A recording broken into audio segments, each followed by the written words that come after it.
নবী বলেছেন ফাকাদ কিয়ামাতা, মৃত্যু হলো কিয়ামতের মতো কষ্ট হবে।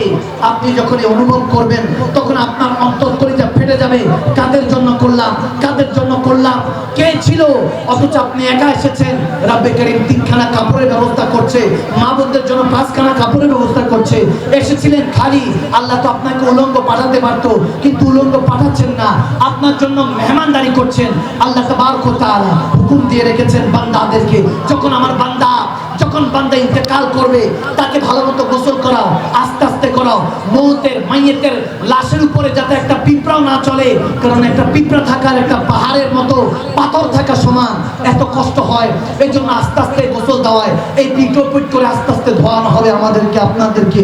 এখানে সকলকে একদিন ওই গোসলটা করানো হবে। যেই গাড়িতে কখনো চড়েন নাই, মুছেও দেখেন নাই, 4 জন ড্রাইভার 1 জন প্যাসেঞ্জার, ওই গাড়িতে একদিন উঠানো হবে।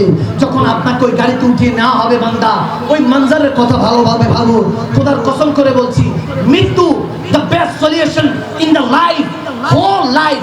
মৃত্যুর কথা স্মরণ করলে পুরো দুনিয়ার সমস্ত লাইফের জিন্দেগি বান্দিগির হাকিকত প্রকাশিত হয়ে যায়। ভাইরা আমার, যেদিন এই হাত দিয়ে আপনজনকে রেখে আসবেন কবরে, ওদিন বুঝতে পারবেন আপনাকেও যেতে হবে কবরে।